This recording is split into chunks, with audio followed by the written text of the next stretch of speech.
یہ مطالبہ کہ وہ ایک رقاصہ کو اپنے ساتھ رکھے گا کوئی عجیب یا غیر معمولی مطالبہ نہ تھا، البتہ قدومی کو اپنے ساتھ لے جانا کچھ عجیب سا تھا۔ قدومی ایک جواں سال رقاصہ تھی جو صرف عمرہ اور دولت مند افراد کے ہاں جاتی تھی۔ وہ سوڈان کی رہنے والی تھی اور مسلمان تھی۔ وہ خوبصورت تو تھی ہی، مگر اس کے ناز و ادا میں جو جادو تھا اس نے بڑے بڑے لوگوں کے دماغ خراب کر رکھے تھے۔ سوچا بھی نہیں جا سکتا تھا کہ قدومی مارکونی کے ساتھ صحرا میں چلی جائے گی۔ مارکونی اس کے بغیر جانے پر راضی نہیں ہو رہا تھا۔ احمد درویش کو آخر یہ وعدہ کرنا پڑا کہ وہ قدومی کو اس کے ساتھ بھیج دے گا۔ اسی روز 50 آدمیوں کی تلاش شروع ہو گئی۔ قاہرہ میں صلیبی جاسوسوں اور تخریب کاروں کی کمی نہیں تھی۔ مارکونی زیادہ تر آدمی انہی سے اپنے ساتھ لے جانا چاہتا تھا کیونکہ وہ اس کے اعتماد کے آدمی تھے۔ احمد بھی اسی گروہ سے آدمیوں کا انتخاب کرنا چاہتا تھا۔ سلطان ایوبی کے اس جرنیل نے اپنا ایک تخریب کار گروہ تیار کر رکھا تھا۔ یہ سب مسلمان تھے، ان کے اغراض و مقاصد صلیبیوں والے تھے۔ احمد درویش نے اپنا ایمان نیلام کر کے ان چند ایک مسلمانوں کو بھی ایمان فروش بنا دیا تھا۔ یہ سب صلاح الدین ایوبی کے دشمن بن گئے تھے اور ان کا اٹھنا بیٹھنا حسن بن صبا کے فدائیوں کے ساتھ شروع ہو گیا تھا۔ قدومی کے پاس مارکونی خود احمد درویش کا پیغام لے کر گیا۔ احمد معمولی حیثیت کا آدمی نہیں تھا، وہ فوجی حاکم تھا، وہ اور مصر پر عملاً فوج کی حکومت تھی۔ ویسے بھی قدومی احمد کے زیر اثر تھی۔ اس نے بادل نخواستہ ہاں کر دی، لیکن مارکونی نے اسے یہ بتا کر کہ فرعون کے مدفن میں سے ہیرے جواہرات نکالنے جا رہا ہے، قدومی پر ایسا نشہ طاری کر دیا کہ وہ فوراً روانہ ہونے کو تیار ہو گئی۔ مارکونی منجھا ہوا چالاک اور ہوشیار آدمی تھا۔ اس نے قدومی کو ملکہ قلو پترا بنا دیا۔ قدومی ایک رقاصہ تھی جس کے کوئی جذبات نہیں تھے۔ اسے اپنے جسم، اپنے حسن، اپنے فن اور زر و جواہرات سے پیار تھا۔ وہ ان عورتوں میں سے تھی جو اس خوش فہمی میں مبتلا ہوتی ہیں کہ ان کے حسن و جوانی کو کبھی زوال نہیں آئے گا۔ مارکونی نے اسے یہ نہیں بتایا تھا کہ فرعون کے مدفن سے برآمد ہونے والا خزانہ کہاں اور کیوں صرف کیا جائے گا۔ 50 آدمیوں کی تلاش میں 15-20 دن لگ گئے۔ ان میں زیادہ تعداد صلیبی تخریب کاروں کی تھی، باقی مسلمان تھے۔ وہ بھی صلیبیوں کے ہی تخریب کار تھے۔ سب اونٹوں پر سوار ہو کر قاہرہ سے نکل گئے تھے، لیکن وہ اکٹھے روانہ نہ ہوئے۔ 3-3، 4-4 کی ٹولیوں میں مسافروں اور تاجروں کے روپ میں نکلے۔ قدومی کو ایک پردہ دار بیوی کے بہروپ میں لے جایا گیا۔ مارکونی اس کا خاوند بنا۔ ان دونوں کے ساتھ 2 آدمی تھے، ایک صلیبی تھا اور دوسرا مسلمان جس کا نام اسماعیل تھا۔ یہ احمد کے خاص آدمیوں میں سے تھا۔ اپنی ضرورت پر اور کرائے پر بھی ہر جرم کر گزرتا تھا۔ کرائے کے قاتلوں میں سے بھی تھا۔ معاشرے میں اس کی کوئی حیثیت اور عزت نہیں تھی، لیکن حیثیت والے لوگ اسے سلام کرتے تھے۔ مارکونی بھی اسے اچھی طرح جانتا تھا اور اس مہم میں اسے قابل اعتماد سمجھتا تھا۔ یہ سب الگ الگ راستوں سے روانہ ہوئے تھے۔ انہیں 18 کوس دور وہ جگہ بتا دی گئی تھی جہاں انہیں اکٹھا ہونا تھا۔ ان کے پاس تیر و کمان اور تلواریں تھیں، رسے اور کھدائی کا سامان تھا۔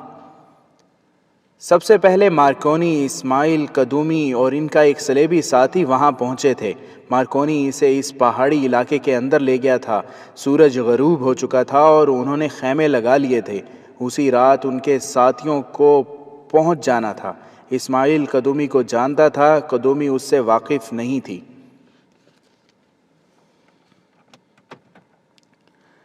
رونے کی آوازیں بدستور آ رہی تھیں اور ان کے تیسرے ساتھی کی چیخوں کی گونج اسی طرح بھٹک رہی تھی جیسے اوپر جا کر ان کے اوپر منڈلا رہی ہو۔ دیوار کچھ چوڑی ہو گئی۔ مارکونی نے گھوم کر اپنے ساتھی کا ہاتھ پکڑا اور اسے اوپر کر لیا۔ آگے وہ ذرا اطمینان سے چل سکتے تھے، لیکن ہوا کے جھونکے اتنے تیز تھے کہ ان کے لیے توازن قائم رکھنا ذرا مشکل تھا۔ وہ آہستہ آہستہ بڑھتے گئے اور دیوار ختم ہو گئی۔ آگے زمین اور پہاڑیاں کچھ سخت تھیں۔ 2 چٹانوں کے درمیان تنگ سا راستہ تھا، وہ اس میں داخل ہو گئے۔ مارکونی کے ساتھی نے اس سے پوچھا، جیفرے مر چکا ہوگا، اسے بچایا یا دیکھا نہیں جا سکتا؟ مارکونی نے اس کی طرف دیکھا، آہ بھری اور نفی میں سر ہلایا۔ اس کی آنکھوں میں آنسو آ گئے۔ اس نے کچھ کہے بغیر اپنے ساتھی کے کندھے پر تھپکی دی اور آگے چل پڑا۔ یہ بھی ایک گلی سی تھی جو فراخ ہوتی جا رہی تھی۔ مارکونی نے اپنے ساتھی سے کہا، ہم خوش قسمت ہیں کہ ہم جہاں جاتے ہیں وہاں ایک ہی راستہ ملتا ہے، ایک سے زیادہ راستے ہوں تو بھٹک جانے کا خطرہ ہوتا ہے۔ یہ گلی ختم ہو گئی، آگے جگہ کشادہ ہوتے ہوتے بہت ہی کھل گئی اور زمین اوپر کو اٹھتی گئی۔ ہوا بھی تیز نہ تھی۔ مارکونی کو بالکل اندازہ نہیں تھا کہ وہ اس ہیبت ناک علاقے میں کتنی دور اور اندر پہنچ گیا ہے۔ اسے صرف یہ احساس رہ گیا تھا کہ وہ دنیا سے اس کا رشتہ منقطع کر چکا ہے۔ وہ صلیب کے نام پر دیوانہ ہوا جا رہا تھا۔ فرعون کا مدفن تلاش کرنے کا مقصد اس کے سامنے یہی تھا کہ اس سے نکلے ہوئے خزانوں سے مسلمانوں کو خرید کر انہیں سلطنت اسلامیہ کے ہی خلاف استعمال کیا جائے گا اور دنیا میں صلیب کی حکمرانی ہوگی۔ وہ اپنے ڈرے ہوئے ساتھی کے ساتھ ساتھ آگے بڑھتا گیا۔ ہوا اسی طرف سے آ رہی تھی۔ پہاڑوں کی چوٹیاں دائیں اور بائیں کو ہٹ گئی تھیں اور سامنے آسمان نظر آ رہا تھا۔ مارکونی چڑھائی چڑھ رہا تھا۔ وہ رک گیا اور ہوا کو سونگھ کر بولا، تم بھی سونگھو، ہوا میں جو بو ہے وہ صحرا کی نہیں، تمہارا دماغ جواب دے رہا ہے۔ اس کے ساتھی نے کہا، صحرا میں صحرا کی بو نہیں ہے تو اور کس کی ہے؟ تم اطالوی ہو، شاید تمہیں اپنے گھر کی بو آ رہی ہے۔ مارکونی کے چہرے پر کچھ اور تاثر تھا۔ وہ ہوا کو سونگھ رہا تھا۔ اس نے اپنے ساتھی سے کہا، تم شاید ٹھیک کہتے ہو، میرے دماغ پر صحرا کی صحبت کا اثر ہو گیا ہے، یہاں پانی نہیں ہو سکتا۔ میں شاید خیالوں میں کھجوروں، سبزے اور پانی کی بو سونگھ رہا ہوں۔ میں اس بو سے اچھی طرح واقف ہوں، یہ میرا تجربہ ہے، مگر میرے سونگھنے کی حس مجھے دھوکہ دے رہی ہے۔ اس جہنم میں پانی بوند بھی نہیں ہو سکتی۔ مارکونی، اس کے ساتھی نے اس کا بازو پکڑ کر اسے روک لیا اور کہا، میں بھی ایک بو سونگھ رہا ہوں، موت کی بو۔ مجھے موت اپنی طرف بڑھتی ہوئی محسوس ہو رہی ہے۔ آؤ دوست، جدھر سے آئے ہیں ادھر ہی لوٹ چلیں۔ اگر تم سمجھتے ہو کہ میں بزدل ہوں تو مجھے میدان جنگ میں بھیج دو، 100 مسلمانوں کو کاٹنے سے پہلے نہیں مروں گا۔ مارکونی زیادہ باتیں کرنے والا آدمی نہیں تھا۔ اس نے اپنے ساتھی کے کندھے پر ہاتھ رکھا اور مسکرا کر کہا، ہم 100 نہیں 1000 مسلمانوں کو کاٹیں گے اور مریں گے نہیں، میرے ساتھ آؤ۔ وہ ساتھی کو لے کر چڑھائی چڑھنے لگا۔ چڑھائی زیادہ اونچی نہیں تھی، زمین آہستہ آہستہ اوپر اٹھ رہی تھی۔ سورج آگے نکل گیا تھا، سائے لمبے ہوتے جا رہے تھے۔ ان دونوں کو تھکن نے چور کر دیا تھا۔ وہ آگے کو جھکے ہوئے بڑھے گئے اور اوپر اٹھی ہوئی انتہائی بلندی تک پہنچ گئے۔ ریت نے اس کی آنکھیں بھر دی تھی۔ مارکونی نے آنکھیں مل کر دیکھا، آگے ڈھلان تھی اور چھوٹی چھوٹی ٹیکریاں۔ وہ ایک ٹیکری پر چڑھ گئے۔ اس نے اپنے ساتھی کو آواز دی اور بیٹھ گیا۔ اس نے کہا، تم اگر ریگستان سے اچھی طرح واقف ہو تو تمہیں معلوم ہوگا کہ سراب نظر آیا کرتے ہیں۔ سامنے دیکھو اور بتاؤ کہ یہ سراب تو نہیں۔ اس کے ساتھی نے دیکھا، آنکھیں بند کیں، کھولی اور غور سے دیکھا۔ اس نے دیکھا یہ سراب نہیں ہو سکتا۔ وہ واقعی سراب نہیں تھا۔ انہیں کھجوروں کے کئی ایک درختوں کی چوٹیاں نظر آ رہی تھیں۔ پتے ہرے تھے، درخت نشیبی جگہ میں معلوم ہوتے تھے اور کچھ دور بھی تھے۔ مارکونی ٹیکری سے آگے چلا گیا۔ وہ اب دوڑ رہا تھا، اس کا ساتھی اس کے پیچھے پیچھے جا رہا تھا۔ وہاں عجیب و غریب شکلوں کی ٹیکریاں تھیں، بعض ایسی جیسے کوئی انسان گھٹنوں میں سر دے کر بیٹھا ہو، کچھ بڑی تھی، کچھ چھوٹی۔ مارکونی ان میں سے راستہ تلاش کرتا دوڑتا جا رہا تھا۔ سورج پہاڑیوں کی چوٹیوں کے قریب چلا گیا۔ مارکونی کا سانس پھولنے لگا۔ اس کا ساتھی قدم گھسیٹتا جا رہا تھا۔ مارکونی اچانک رک گیا اور آہستہ آہستہ یوں پیچھے ہٹنے لگا جیسے اس نے کوئی ڈراؤنی چیز دیکھ لی ہو۔ اس کا ساتھی اس سے جا ملا اور حیرت سے اسے دیکھنے لگا۔ ان دونوں کو اپنی آنکھوں پر یقین نہیں آ رہا تھا۔ انہیں ایک نشیب نظر آ رہا تھا۔ یہ کم و بیش 1 میل وسیع و عریض تھا۔ اس کے ارد گرد مٹی اور ریت کی اونچی اونچی قدرتی دیواریں تھیں۔ گہرائی کا یہ علاقہ سرسبز تھا، کچھ اونچا نیچا بھی تھا۔ وہاں کھجوروں کے بہت سے درخت تھے۔ صاف ظاہر تھا کہ وہاں پانی کی بہتات تھی۔ ایسے جہنم میں ایسا سرسبز گوشہ فریب نگاہ نہیں تھا تو اور کیا تھا؟ وہ اسی خطے کی بو تھی جو مارکونی نے سونگھی تھی۔ مارکونی کو اس جگہ سے کچھ آگے ایسی پہاڑیاں نظر آ رہی تھیں جو ریت اور مٹی کی نہیں بلکہ پتھروں اور پتھریلی سلوں کی تھیں۔ ان کا رنگ سیاہی مائل تھا۔ اس جہنمی خطے کے باہر سے یہ پہاڑیاں نظر نہیں آتی تھیں اور اس سرسبز جگہ کا تو کوئی تصور بھی نہیں کر سکتا تھا۔ مارکونی نے تیزی سے بیٹھ کر اپنے ساتھی کو بھی بازو سے پکڑ کر بٹھا دیا۔ انہیں ایک اور عجیب و غریب چیز نظر آ گئی تھی۔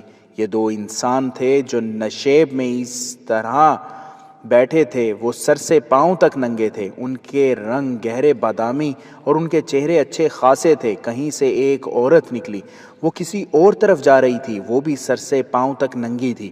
اس کے بال بکھرے ہوئے اور کمر تک لمبے تھے۔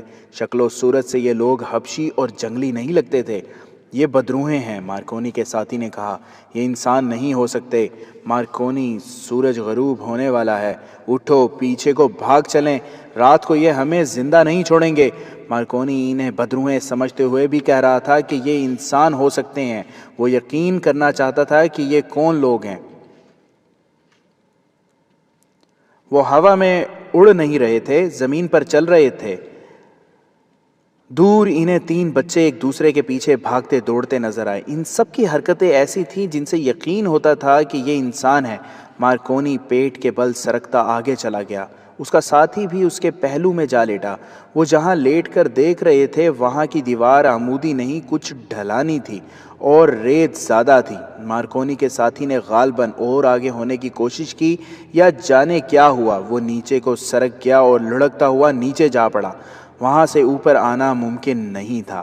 مارکونی پیچھے کو سرک کر ایک ایسی ٹیکری کی اوٹ میں ہو گیا جہاں سے وہ نیچے دیکھ سکتا تھا۔ یہ ڈھلان جہاں سے سلیبی گرا تھا 30-40 گز اونچی ہوگی۔ مارکونی نے اپنے ساتھی کو اٹھتے دیکھا۔ وہ ڈھلان پر چڑھنے کی کوشش کرنے لگا۔ مارکونی اس کی کوئی مدد نہیں کر سکتا تھا۔ وہ 2 ننگے آدمی جو اس طرف آ رہے تھے دوڑ پڑے۔ مارکونی نے انہیں اوپر سے دیکھ لیا، اس کے ساتھی نے نہ دیکھا۔ مارکونی اسے آواز نہیں دے سکتا تھا کیونکہ وہ ظاہر نہیں کرنا چاہتا تھا کہ وہاں کوئی اور انسان بھی ہے۔ ان 2 آدمیوں نے مارکونی کے ساتھی کو پیچھے سے دبوچ لیا۔ اس کے پاس خنجر تھا اور ایک چھوٹی تلوار بھی، مگر ہتھیار نکالنے کا موقع نہ ملا۔ ان آدمیوں نے اسے نیچے گرا لیا۔ وہ عورت جو کہیں جا رہی تھی دوڑتی آئی۔ ادھر سے بچے بھی آ گئے۔ انہوں نے اپنی زبان میں کسی کو پکارا۔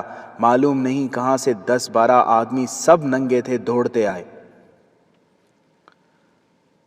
ایک نے مارکونی کے ساتھی کی کمر سے تلوار نکال لی، اسے گرا لیا گیا اور مارکونی نے دیکھا کہ تلوار سے اس کے ساتھی کی شہرگ کاٹ دی۔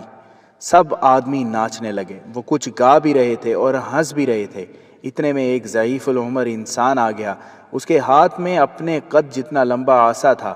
اسے دیکھ کر سب ایک طرف ہٹ گئے۔ یہ بوڑھا بھی ننگا تھا۔ اس کے عصا کے اوپر والے سرے پر 2 سانپوں کے پھن بنے ہوئے تھے۔ یہ فرعونوں کا امتیازی نشان ہوا کرتا تھا۔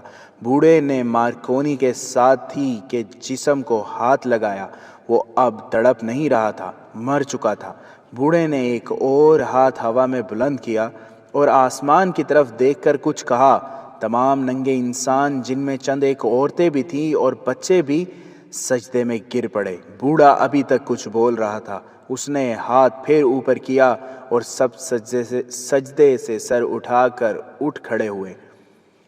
بوڑھے کو ڈھلان کی طرف اشارہ کر کے بتایا جا رہا تھا کہ یہ آدمی ادھر سے نیچے آیا ہے۔ بوڑھے کے اشارے پر وہ لوگ مارکونی کے ساتھی کی لاش کو اٹھا لے گئے۔ مارکونی کو یہ خطرہ نظر آنے لگا کہ یہ پراسرار انسان اوپر آ کر ہر طرف دیکھیں گے کہ نیچے گرنے والے کے ساتھی بھی اوپر ہوں گے۔ وہ کچھ دیر وہیں سے نیچے دیکھتا رہا۔ پھر سورج غروب ہو گیا۔ مارکونی نے موت کو قبول کر لیا اور فیصلہ کر لیا کہ وہ اس جگہ اور ان لوگوں کے بھید کو پانے کی کوشش کرے گا۔ اس نے ایک ہاتھ میں خنجر اور دوسرے ہاتھ میں چھوٹی تلوار لے لی اور ادھر ادھر دیکھتا ایک اور سمت چل پڑا۔ شام اندھیری ہوتی جا رہی تھی۔ وہ اوپر سے اس طرف جا رہا تھا جس طرف وہ اس کے ساتھی کو لے گئے تھے۔ وہاں کوئی آہٹ اور کوئی آواز نہیں تھی۔ ڈراؤنا سا سکوت تھا۔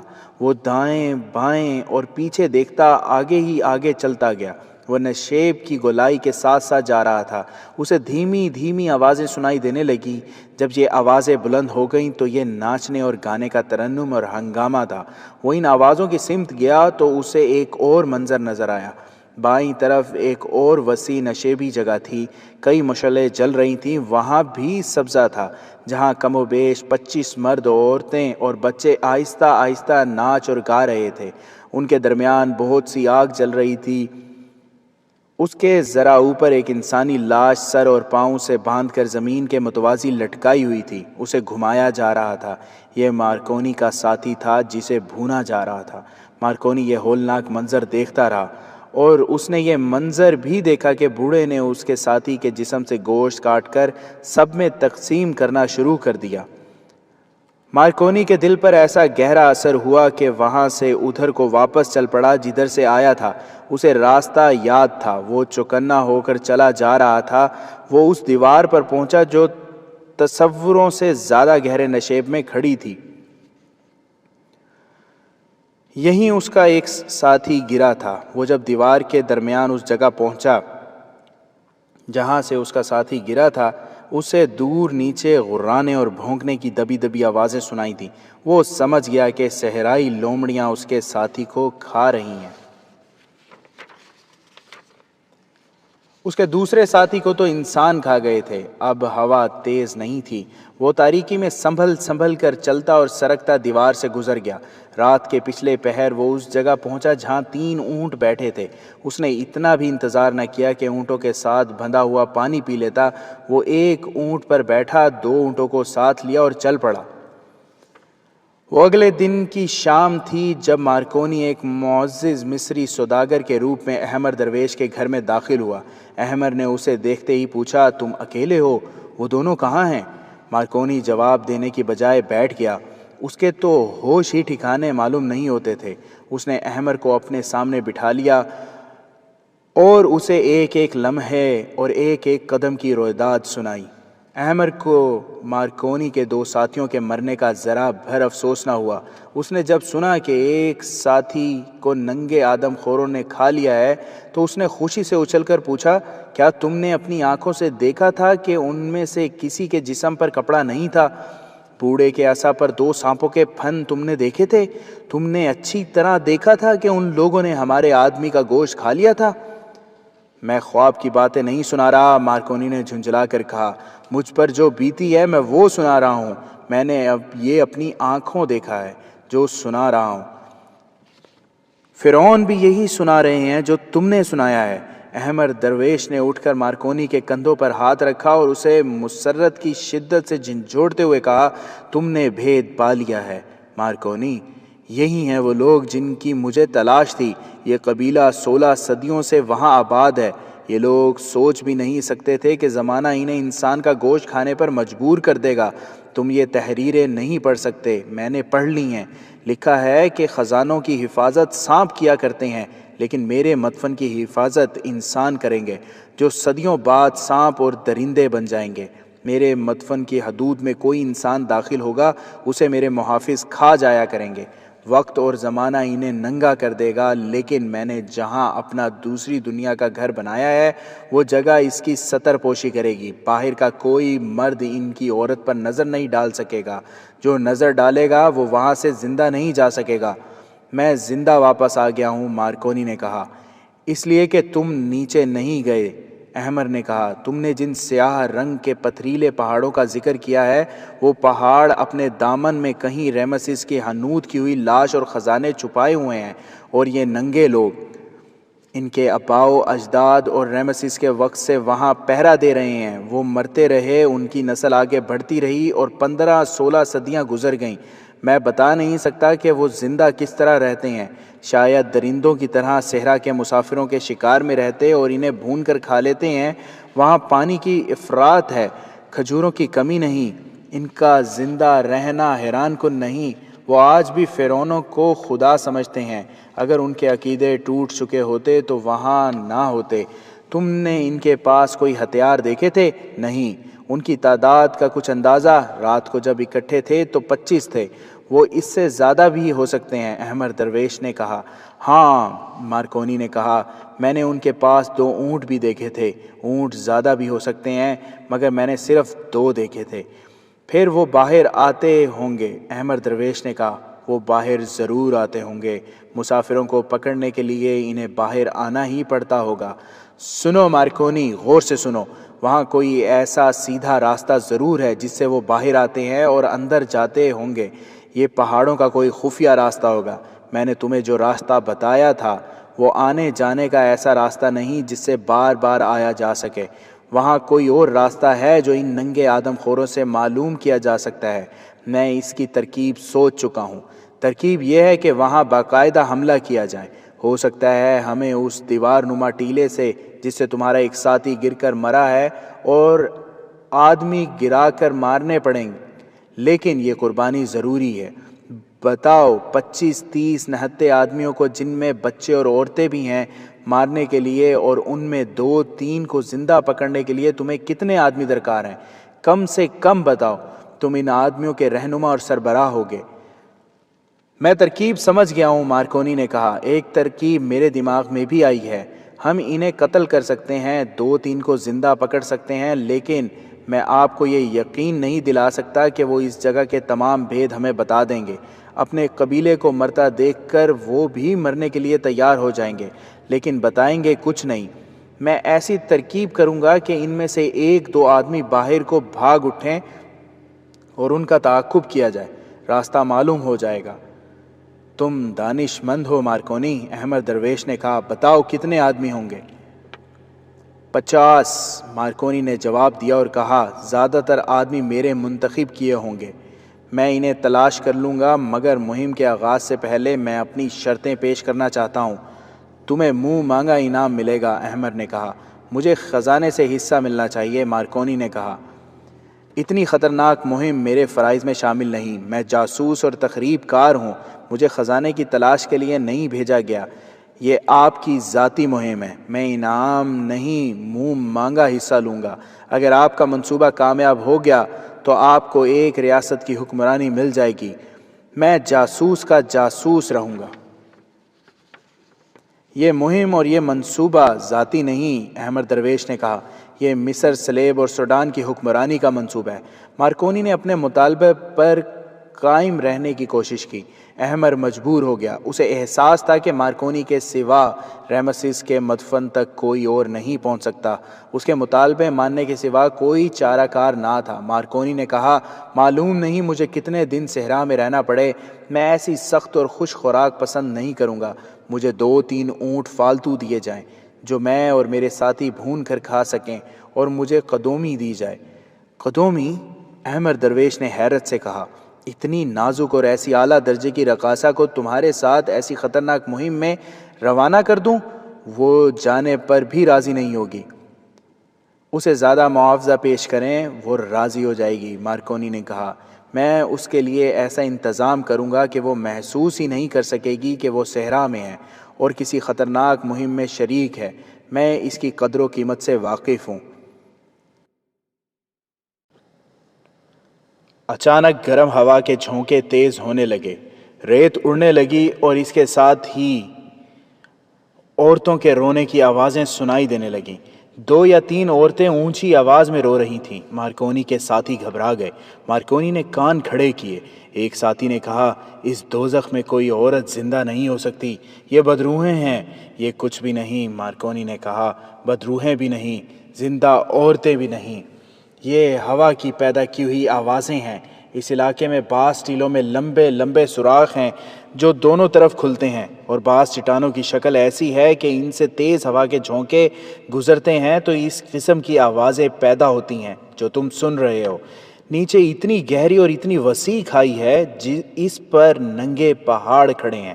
یہ آوازوں میں گونج پیدا کرتے ہیں۔ یہ گونج ہر طرف بھٹکتی رہتی ہے۔ ڈرو نہیں۔ مگر اس کے ساتھیوں پر ایسا خوف طاری ہو گیا تھا جس پر وہ قابو نہیں پا سکتے تھے۔ یہ آوازیں ہوا کی نہیں تھیں، قریب ہی کہیں عورتیں یا بدروحیں رو رہی تھیں۔ انہوں نے مارکونی کا پیش کیا ہوا فلسفہ تسلیم نہیں کیا۔ آوازیں ہی ایسی تھیں، ہوا تیز ہوتی جا رہی تھیں، ٹیلوں سے اور زمین سے ریت کے ہلکے ہلکے بادل اڑنے لگے تھے جن سے اب زیادہ دور تک نظر نہیں آ سکتا تھا۔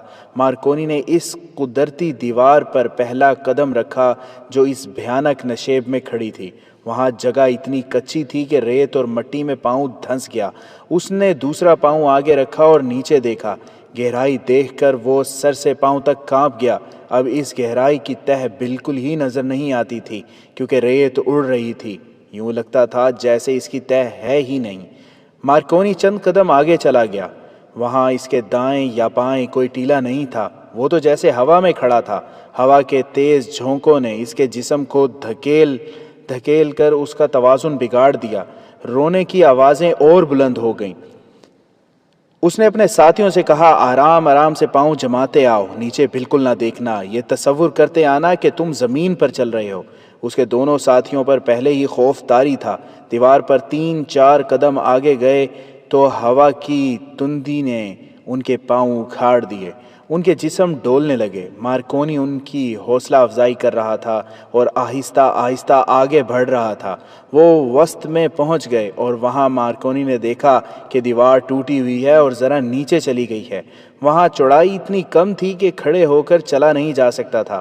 مارکونی بیٹھ گیا اور گھوڑے کی سواری کی پوزیشن میں ٹانگیں ادھر ادھر کر کے آگے کو سرکنے لگا۔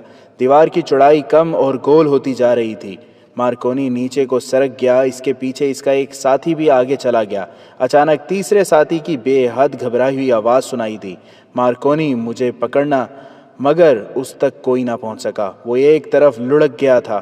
کوئی سہارا نہ ہونے کی وجہ سے وہ گر پڑا۔ اس کی چیخیں سنائی دے رہی تھی جو دور ہی دور ہوتی گئیں۔ پھر دھمک کی آواز آئی، چیخیں بند ہو گئیں۔ انجام ظاہر تھا۔ مارکونی نے نیچے دیکھا، کچھ بھی نظر نہیں آتا تھا۔ گر کر مرنے والے کی چیخوں کی گونج ابھی تک اس دہشت ناک ویرانے میں بھٹک رہی تھی۔ مجھے اپنے ساتھ رکھو مارکونی، دوسرے ساتھی نے کہا۔ اس کی آواز کانپ رہی تھی۔ میں ایسی موت نہیں مرنا چاہتا۔ مارکونی نے اس کا حوصلہ بڑھایا اور آگے بڑھنے لگا۔ دیوار اوپر اٹھ رہی تھی۔ مارکونی بیٹھے بیٹھے آگے بڑھتا گیا۔ ایک وہ محاذ تھا جس پر نور الدین زنگی لڑ رہا تھا۔ اس نے کرک کا قلعہ فتح کر کے وہاں کے اور مضافات کے علاقوں میں انتظامات مکمل کر لیے تھے۔ اس کے گشتی دستے دور دور تک گشت کرتے تھے تاکہ صلیبی کسی طرف سے جوابی حملے کے لیے آئیں تو قبل از وقت اطلاع مل جائے۔ ان دستوں کا تصادم صلیبی دستوں سے ہوتا رہتا تھا۔ زنگی تمام انتظامات سلطان ایوبی کی فوج کے حوالے کر کے بغداد واپس جانے کی تیاریاں کرنا چاہتا تھا۔ وہ سلطان ایوبی کے انتظار میں تھا، مگر سلطان ایوبی دوسرے محاذ پر لڑ رہا تھا جو صلیبیوں اور ان کے پیدا کردہ غداروں نے مصر میں کھول رکھا تھا۔ یہ محاذ زیادہ خطرناک تھا۔ سلطان ایوبی اس زمین دوز محاذ پر لڑنے کی اہلیت رکھتا تھا۔ وہ خوب مقابلہ کر رہا تھا، مگر اسے ابھی پتہ نہیں چلا تھا کہ ایک محاذ اور بھی کھل گیا ہے۔ یہ تھا فرعونوں کے مدفنوں کی تلاش۔ شام کے کھانے کے بعد سلطان ایوبی اس کمرے میں گیا جہاں وہ اپنے سالاروں اور دیگر حکام کو اکٹھا کر کے احکامات اور ہدایات دیا کرتا تھا۔ وہاں فوج کے اعلیٰ کمانڈروں کے علاوہ علی بن سفیان اور غیاث بلبیس بھی تھے۔ سلطان ایوبی کو اسی روز نور الدین زنگی کا ایک طویل تحریری پیغام ملا۔ اس نے اس پیغام کے ضروری حصے کمانڈروں کو سنائے۔ زنگی نے لکھا تھا، عزیز صلاح الدین، اللہ تعالیٰ تمہیں زندہ سلامت رکھے۔ اسلام کو تمہاری بہت ضرورت ہے۔ کرک اور گرد و پیش کے علاقے دشمن سے صاف ہو چکے ہیں۔ گشتی دستے جاتے ہیں تو صلیبیوں کا کوئی دستہ کبھی کبھی ہمارے کسی دستے سے الجھ پڑتا ہے۔ صلیبی مجھ پر یہ رعب ڈالنے کی کوشش کر رہے ہیں کہ وہ ابھی یہیں ہیں۔ تمہارے تیار کیے ہوئے چھاپا مار دستے تعریف کے قابل ہیں۔ یہ بہت دور تک چلے جاتے ہیں۔ تم نے ان پر جو محنت کی ہے وہ اس کا صلہ دے رہے ہیں۔ تمہارے جاسوس ان سے بھی زیادہ دلیر اور عقل مند ہے۔ ان کی نظروں سے میں اتنی دور بیٹھا ہوا دشمن کی ہر ایک حرکت دیکھ رہا ہوں۔ تازہ اطلاع یہ ہے کہ صلیبی شاید جوابی حملہ نہ کریں۔ وہ ہمیں انگیخت کر رہے ہیں کہ ہم آگے جا کر ان پر حملہ کریں۔ تم جانتے ہو کہ بیت المقدس جو ہماری منزل ہے اور قبلہ اول جو ہمارا مقصود ہے کتنی دور ہے۔ میں جانتا ہوں کہ تم ان فاصلوں سے اور ان مسافتوں سے گھبرانے والے انسان نہیں، لیکن فاصلے زیادہ نہیں، دشواریاں اور رکاوٹیں زیادہ ہیں۔ بیت المقدس تک ہمیں بہت سے قلعے سر کرنے ہوں گے۔ ان میں چند ایک قلعے تو بہت مضبوط ہیں۔ صلیبیوں نے قبلہ اول کا دفاع دور دور کے قلعہ بندیوں کی صورت میں بہت مضبوط کر رکھا ہے۔ جاسوسوں نے یہ بھی بتایا ہے کہ صلیبی اس کوشش میں ہیں کہ یونانیوں، بازنطینیوں اور اطالویوں کا بحری بیڑا متحد ہو جائے اور مصر پر حملہ آور ہو کر شمالی علاقے میں فوجیں اتار دیں۔ تمہیں اس صورتحال کے لیے تیار رہنا چاہیے۔ پیش بندی کر لو۔ تمہارے پاس دور مار آتش گولے پھینکنے والی منجنیقیں زیادہ ہونی چاہیے۔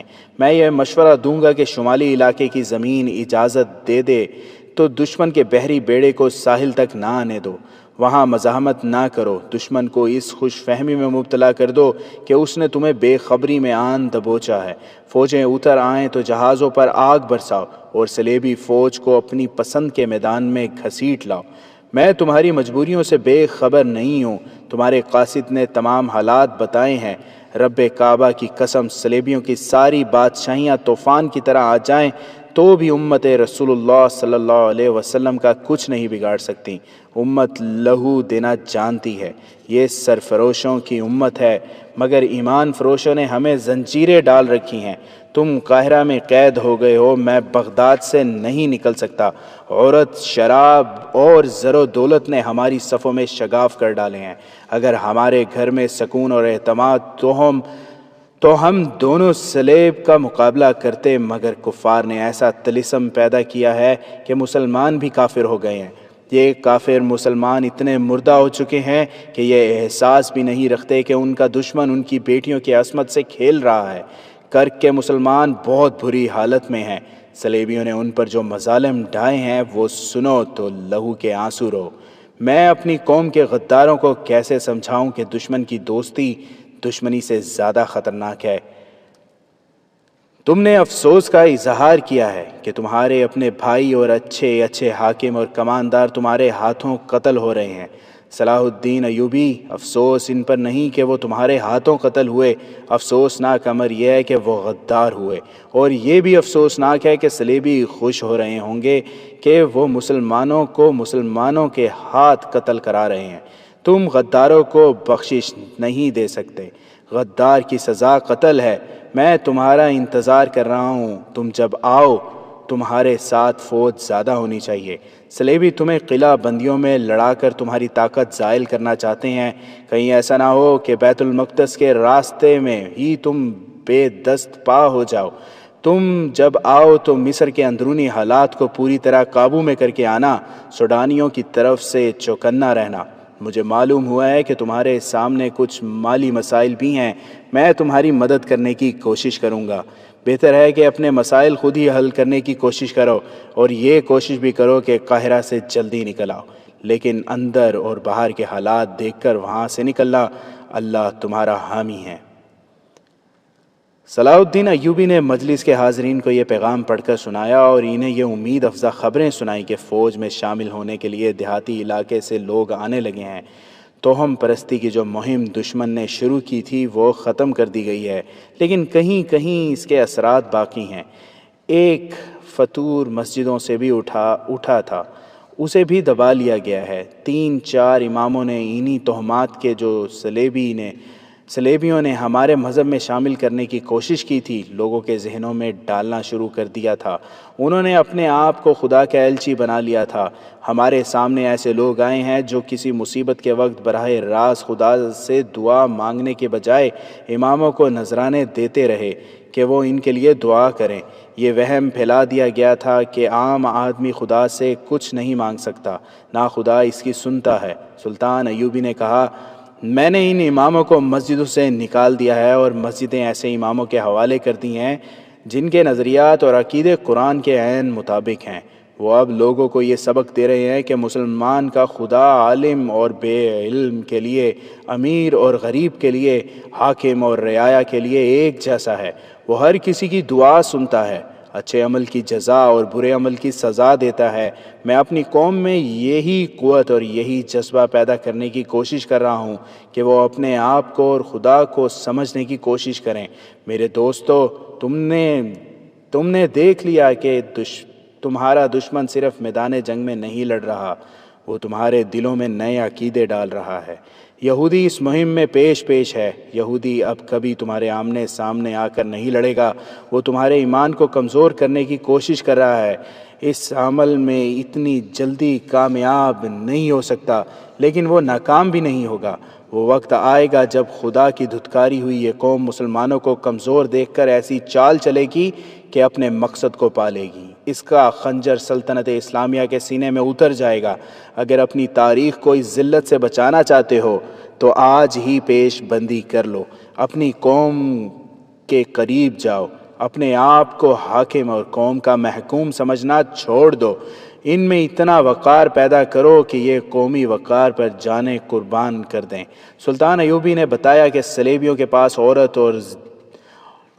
اور دولت ہے، اور ہمارے ہاں ان دونوں کا لالچ موجود ہے۔ ہمارے سامنے ایک مہم یہ بھی ہے کہ قوم کے دل سے عورت اور دولت کا لالچ نکال دیں۔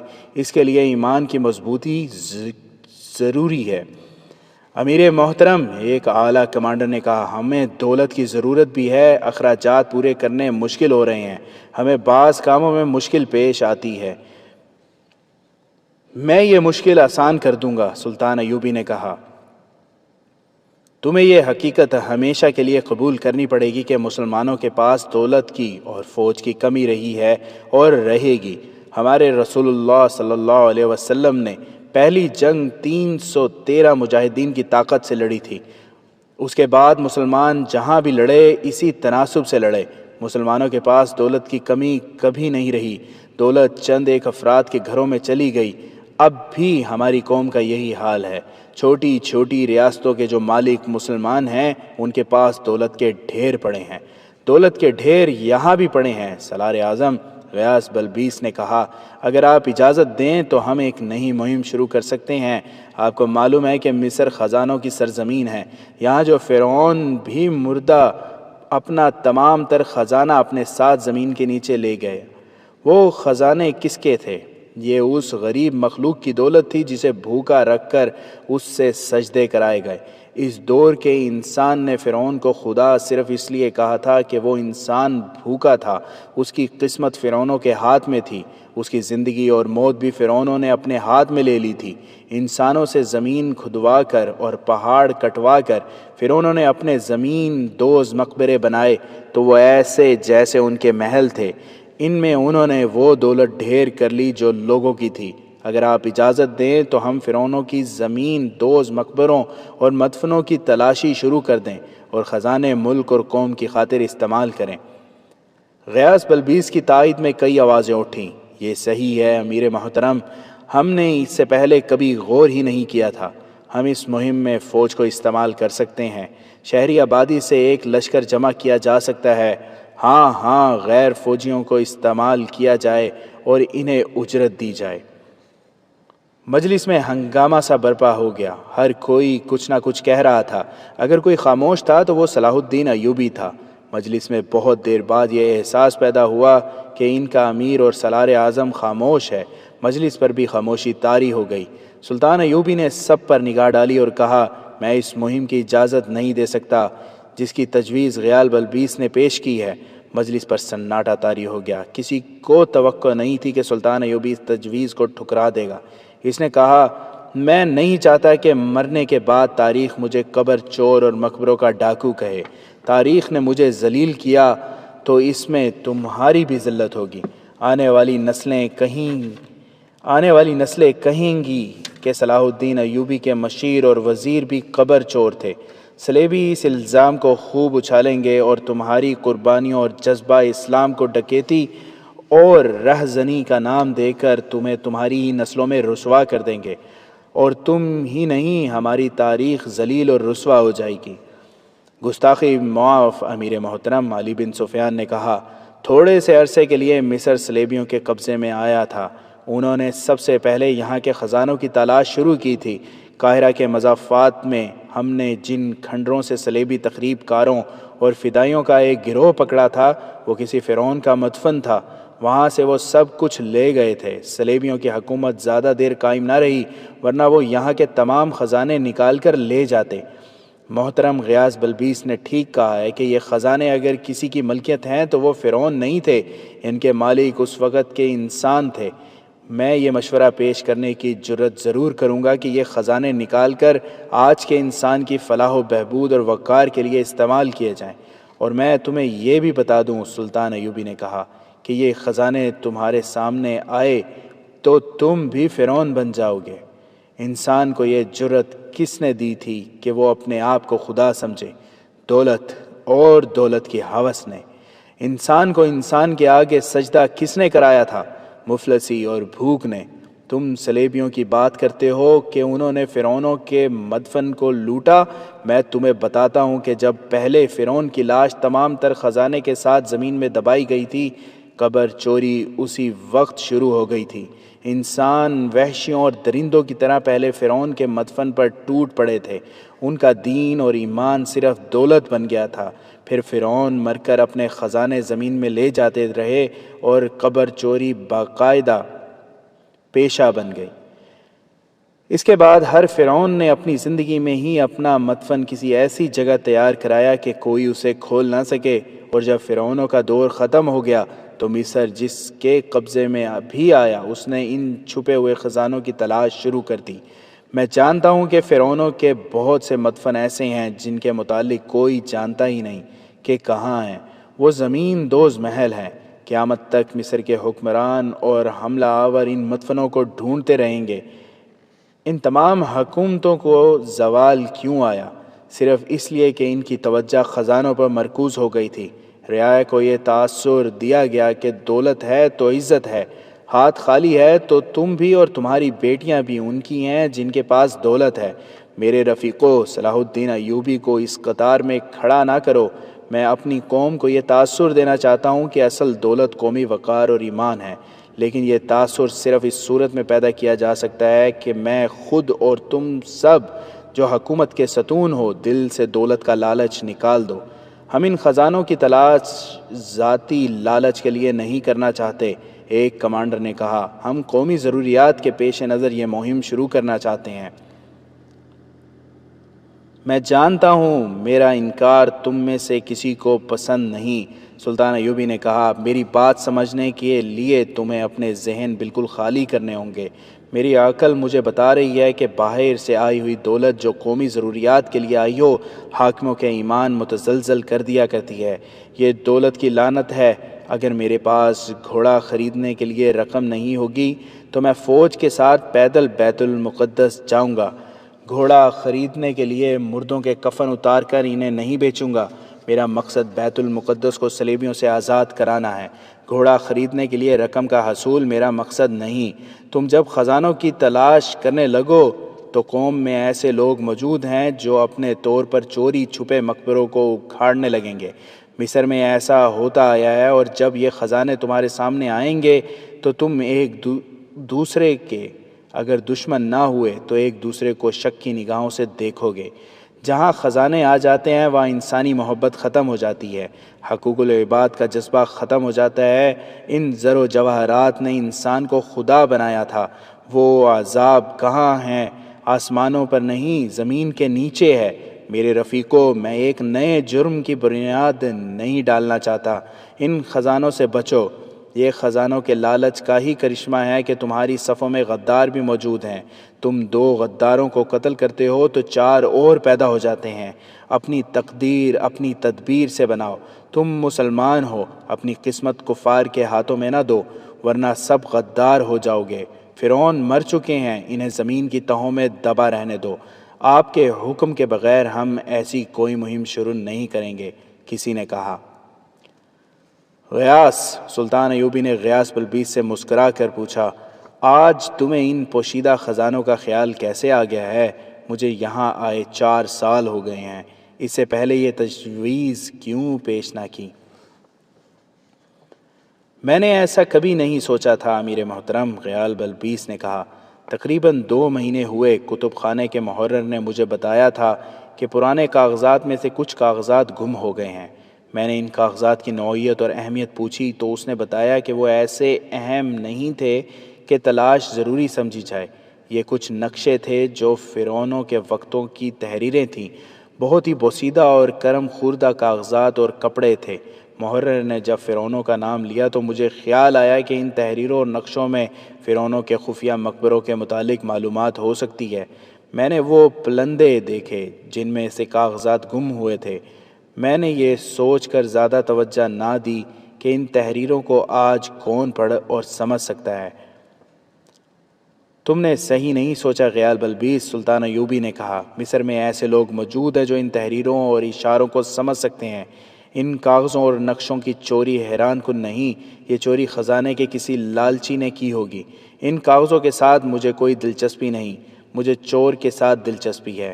وہ کوئی تمہارا ہی رفیق نہ ہو۔ اس چور کا سراغ لگاؤ۔ مجھے شبہ ہونے لگا ہے کہ ان کاغذوں کی کچھ نہ کچھ اہمیت ضرور ہے، علی بن سفیان نے کہا۔ میں محترم غیال بلبیس کے ساتھ بات کر چکا ہوں۔ بہت دنوں سے ہمارے مخبر اور شہر کے اندر کے جاسوس ہمیں کسی پراسرار سرگرمی کی اطلاع دے رہے ہیں۔ قدومی یہاں کی ایک مشہور رقاصہ ہے جسے امیروں کی محفلوں میں شمع کیا جاتا ہے، 5-6 دنوں سے غائب ہے۔ ایک رقاصہ کا شہر سے غیر حاضر ہو جانا کوئی اہم واقعہ نہیں ہوا کرتا، لیکن قدومی کو میں نے خاص طور پر نظر میں رکھا ہوا ہے۔ میرے مخبروں نے بتایا ہے کہ اس کے ہاں اجنبی اور مشکوک سے 2 آدمی آتے رہے ہیں۔ پھر قدومی کے گھر سے ایک روز ایک پردہ پوش عورت کو نکلتے دیکھا گیا۔ وہ ایک اجنبی تاجر مسافر کے ساتھ جا رہی تھی۔ مجھے شک ہے کہ قدومی بھیس بدل کر نکل گئی ہے۔ دوسرے مخبروں کی اطلاعوں سے پتہ چلتا ہے کہ کچھ آدمی جنوب کی طرف مشکوک حالت میں جاتے دیکھے گئے ہیں۔ ان سرگرمیوں سے مجھے شک ہوتا ہے کہ ان کا تعلق ان گمشدہ کاغذات کے ساتھ بھی ہو سکتا ہے، اور یہ شبہ بھی ہے کہ صلیبی تخریب کار ہوں گے۔ جو کچھ بھی ہے، ہم ان سرگرمیوں کا کھوج لگا رہے ہیں۔